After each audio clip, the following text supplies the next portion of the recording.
Hello, my name is Marcus. I'm the compiler of a collection of therapy quotes entitled 1001 Windmills of the Mind, a collection of advanced self-help quotes taken from what's often called the psychodynamic or the psychoanalytic perspective, which long ago, as I understand, referred to by some, or perhaps many, as philosophical medicine or narrative medicine. Following the advice from long ago, know thyself, understand yourself, have some self-reflection, self-awareness. That leads to compassion, understanding for self and others. If we're unaware of ourselves, that implies the fear of being aware of ourselves. Why would a person be so afraid to know themselves? Well, it's a defensive strategy. It's a coping strategy called denial. And I don't mean like the joke says, we don't mean the river in Egypt. Denial means you don't want to admit the existence of something, so you deny it. So the baby has to deny that the mother's hurting him. The mother betraying the baby, failing the baby, using the baby, not wanting the baby, oh cunning tale.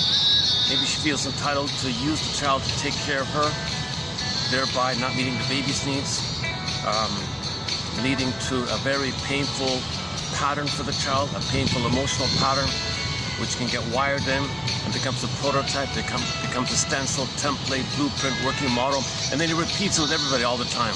That's called dysfunction. If we start off with this traumatic script, and then you're going to repeat it all the time with everybody, that's dysfunction, because not everybody's your mother in the past. But that part of the brain that records this trauma doesn't know time. But there is time, but the memory is in the brain, part of the brain that's powerful, called the survival part of the brain, which doesn't know time. And that's what's driving us, that's what's motivating us. Because the memory is that baby thought he was going to be a goner when mother didn't meet the baby's needs. He was terrified like this. So there's a traumatic, negative emotional pattern. And he's going to keep repeating it, repeating. So all he's doing is recreating. Now, the baby expects love, but he gets pain. So one coping strategy to deal with this mess, he's gonna, what Bergler describes as libidinalize the pain. His jargon for this is psychic masochism. He's gonna libidinalize mother's betrayal, mother's hurting him. Now he feels shame, pain, guilt, no good, unworthy, unlovable, so on. So he's gonna libidinalize that.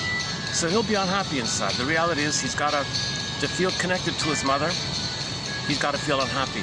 He's gotta be unconsciously unhappy. Now he doesn't want to know this, so he denies it.